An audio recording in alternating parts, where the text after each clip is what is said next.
analyse. On va s'intéresser Ne comptez pas sur moi. à quoi, mon cher Charles? Eh bien, les internautes américains ont notamment remarqué que Donald Trump avait passé tout le débat à renifler, tout sniff en anglais. On a d'ailleurs déjà droit sur Twitter à la compilation des meilleurs reniflements de Donald Trump.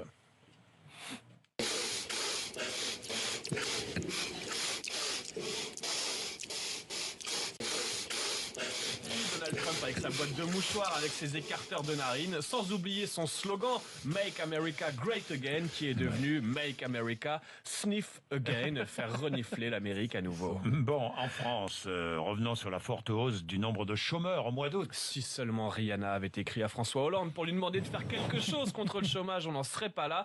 Des internautes qui ne croient pas vraiment aux explications avancées par le gouvernement. Donc cette fois, c'est la faute des attentats, j'y comprends plus rien. L'autre fois, on nous a expliqué que c'était à cause des charges des entreprises. En même temps, c'était un peu trop gros de mettre tout ça sur le dos de Michel Rocard. Bref, selon un internaute, pour inverser la courbe en quelques mois, on va assister à plus de radiation qu'après Tchernobyl. Et puis, autre actu très commentée, la décision de la mairie de Paris qui valide le principe de l'expérimentation d'un camp naturiste. Et après avoir mis à poil fiscalement les Parisiens, Hidalgo propose de créer une réserve naturiste. Tout cela est très cohérent, même si selon un internaute, la mairie devrait se méfier. La dernière fois qu'il y a eu des sans-culottes dans Paris, ça a dégénéré.